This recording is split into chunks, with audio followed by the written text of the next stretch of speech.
It's going to go live. Facebook here, and we're all set. Okay, so we're on 1, and then this 1, 2, and 3. Hello everyone, Dr. Rich Castellano here, facial plastic surgeon, here with Dr. Tom Zikas. Thank you so much for doing the interview today. We're here at the Global Aesthetics Conference in Miami at the Lowe's Hotel. So how are you enjoying the conference so far? This has been a great conference. It's a smaller conference than some of the other ones, but very, very high, potent, very good speakers overall, and I'm learning quite a bit as usual. So if I pick up a few things at every meeting, it ends up being very, very rewarding. Absolutely, and I might add too, I've been listening to Dr. Zikas' lectures for years. They've been very helpful in my practice, so I do appreciate that. And that's what the great thing is about these meetings, is that not only you listen to the talks, but you get to meet the presenters, share ideas. We are always learning. We're a work in progress until the day that we die. So tell us, what's popular in your practice now? What are patients choosing, and what are they enjoying in your practice? My practice has evolved with really my whole scope of thought has been about volume restoration to faces, and that's really what I've been a pioneer in, and I still advocate it quite a bit. And the fillers have played a bigger role more recently as compared to the surgical aspects, but my practice has evolved really as an aging face practice, and I do quite a few facelifts, and really my whole belief system has been adding volume of basically your own fat back to the face to just restore some of that youthful softness that people are missing. And the whole goal with everything is to create a natural appearance to the face. That's really the key in everything. And the goal for this is to look like you've never had work done. Right. That you look refreshed, and none of your friends know other than you look great, and you just go about your business and feeling good about yourself. And it's a passion that I have about everything I do. So Absolutely. I love what I do, and I'll continue shows. doing it And forever. it shows.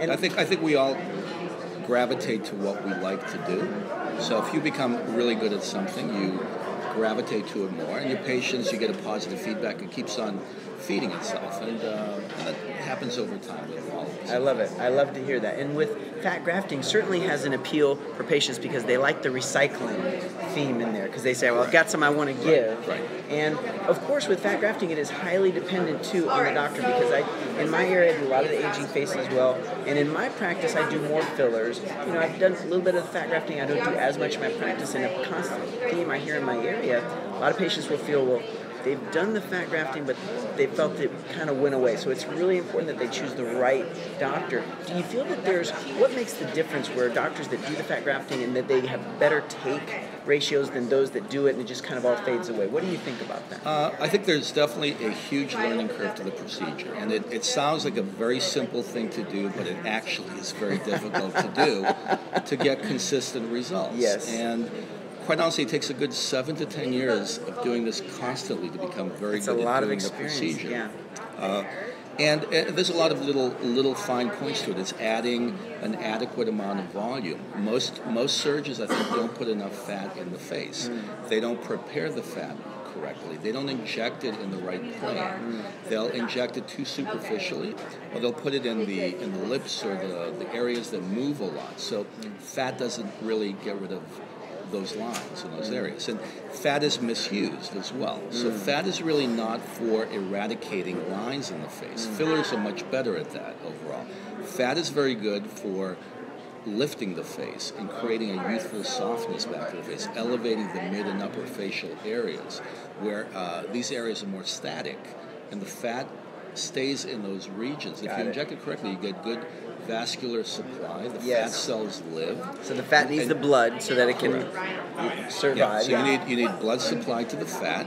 Fat also has quite a few stem cells in it, and that's what makes the fat, take in an area and survive. And you can get permanent results with fat. And I've been doing this for about 22 years, 23 years now, and it's evolved over time, because I went through this whole period in my practice where patients would come and they would all constantly tell me, well, I had fat injected somewhere a few years ago, it didn't really work. And then I'd have to go through the whole thing of telling them, well, this is how I do it, it works, this is how I built my my business, and if it doesn't work, we'll do something else for you. But it works. So it's one of these things that does take time.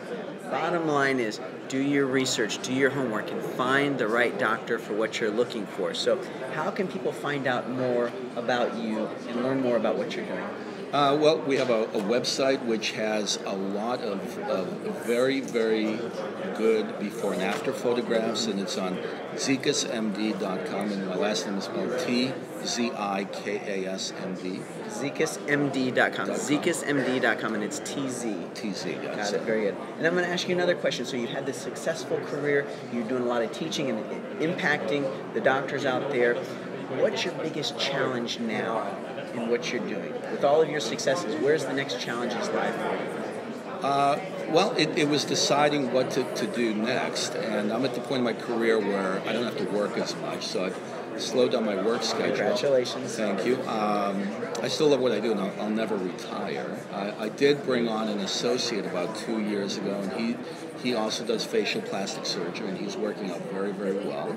So we're expanding, and we're doing things in the practice that are more non-surgical as well, adding more medical spa-type treatments as well. And it's really more spending quality time outside the office as well, traveling more.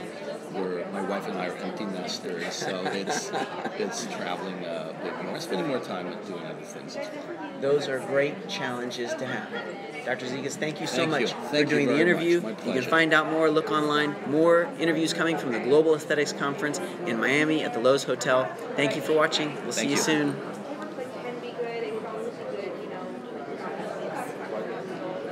You're a natural.